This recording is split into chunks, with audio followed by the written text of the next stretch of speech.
বছরের জঞ্জাল কিন্তু 17 দিনে যাবে না, এই জন্য সময় দিতে হবে। একটা জানেন যে একটা পরিবর্তিত পরিস্থিতিতে জুলাই গণ অভ্যুত্থানের মাধ্যমে আমরা নতুন একটা দেশ পেয়েছি।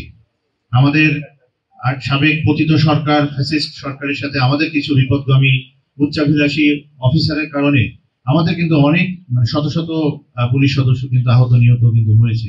এই থানায় কিন্তু আক্রমণ হয়েছে, নতুন করে শুরু করতে হচ্ছে। এখন মানুষের উপরে কিন্তু আপনি যদি এখনই সেই চড়াও হন বা ওইভাবে বল প্রয়োগ করেন, আইন প্রয়োগ করেন বলবে, তাহলে তো আগের পুলিশের সাথে বর্তমান পুলিশের কোনো পার্থক্য নেই, সেটা একই কাজ পুলিশ করতেছে। এই ধরনের কিন্তু কথা তৈরি হবে। আরেকটা বিষয় যেটা আপনারা বলেছেন যে ফ্লাইওভারের নিচে যত্রতত্র যে ফুডকার্ট বলেন বা ভাসমান যে অবৈধ ব্যবসায়ীরা ব্যবসা করছে, এটা কিন্তু ইজারা আমরা দিই না, ইজারা দেয় কিন্তু অন্য কর্তৃপক্ষ। এটা ফুটপাত বললেন, ফুটপাত কোনো বাজার, এই গড়গড়িয়া মাস্টারবাড়ি থেকে শুরু করে একবার জয়নাবাজার পর্যন্ত কোনো বাজার থেকে পুলিশ কোনো সুবিধা নেয় না, পুলিশ কোনো সুবিধা নেয় না। তারপর হলো এই অটোরিক্সা থেকে পুলিশ কোনো সুবিধা নেয়। যখন পুলিশ সুবিধা না নেয় তখন একটা পাবলিকের কাছে যান, তখন একটা নামধারী সাংবাদিকের কাছে যান। এই জায়গায় প্রথম শ্রেণীর সাংবাদিক আছে, একটা সাংবাদিক অটো চালায় না, একটা সাংবাদিক কোনোদিন আমার কাছে সুপারিশ করে না। কিছু নামধারী সাংবাদিক আছে, তারা এই কাজটা করে। আমি সবার আগে পুলিশের কথাটাই বললাম, কারণ আপনারাও সবার আগে এটাই শুনতে চান। এবং আমি সবসময় এটা দায়িত্ব নিয়ে বলি, আমি যেহেতু কোনো ধরনের দুর্নীতির সাথে সম্পৃক্ত না, আমি যেহেতু কোনো ধরনের মাসোয়ারার সাথে সম্পৃক্ত না, কোনো ধরনের পোস্টিং বদলি বাণিজ্য ইত্যাদির সাথে সম্পৃক্ত না, আমি 100% দায়িত্ব নিয়ে সবসময় কথাটা বলি যে আমার পুলিশের ভিতরে যদি কোনো ধরনের দুর্নীতি থাকে, কোনো অনৈতিক কার্যক্রম থাকে, লেট মি নো, আমি এর ব্যবস্থা নিব।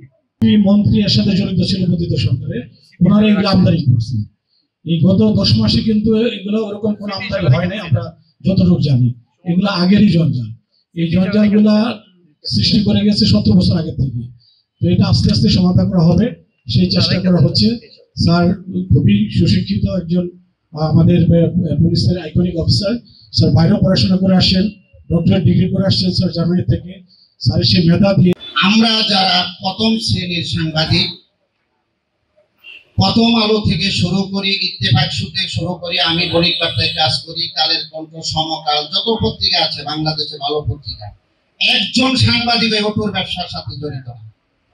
যদি একজন আমার প্রেস ক্লাবের একজন সদস্যের নাম যদি হাইয়ের ওসি আমাকে দিতে পারে, আমি বাদী হয়ে তাৎক্ষণিক তার বিরুদ্ধে মামলা করব। আমি নিজে বাদী হয়ে মামলা করব। আমি আপনাকে এই আশ্বস্ত দিতে চাই। বিগত সরকারের আমলে এই হাইওয়ে পুলিশের অত্যাচার নিপীড়নের কারণে এই হাইওয়ে থানা আগুনে পুড়েছিল।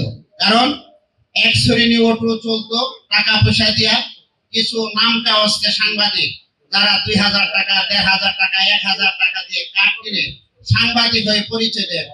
ম্যাক্সিমাম আছে আমাদের শ্রীপুরের বহিরাগত, আমাদের শ্রীপুরেরও অনেক ছেলে না, এরা এসে আপনাদের পুলিশের সাথে সখ্যতা তৈরি করে হাইওয়ে ওভার ব্রিজের নিচে থেকে তারা পুলিশের সোর্স হিসাবে কাজ করে আর এই অটোর ব্যবসা করে। এইটা আইন শৃঙ্খলা মিটিং এ আমাদের ভারপ্রাপ্ত কর্মকর্তা হাইওয়ে থানার ওনার সামনে আইন শৃঙ্খলা মিটিং এ উনি বলছে আমার কাছে তালিকা আছে, আমার কথা সেই তালিকার মধ্যে যদি আমার নাম থাকে আমার বিরুদ্ধে মামলা করুন। কোন সাংবাদিকের বিরুদ্ধে মামলা করলে শ্রীপুরের কোন সাংবাদিক প্রতিবাদ করবে না। আমরা অটোর ব্যবসা কেন অবৈধভাবে কোনো ব্যবসা সাংবাদিকরা করবে, এটা আমরা চাই না। সাংবাদিকদের দায়িত্ব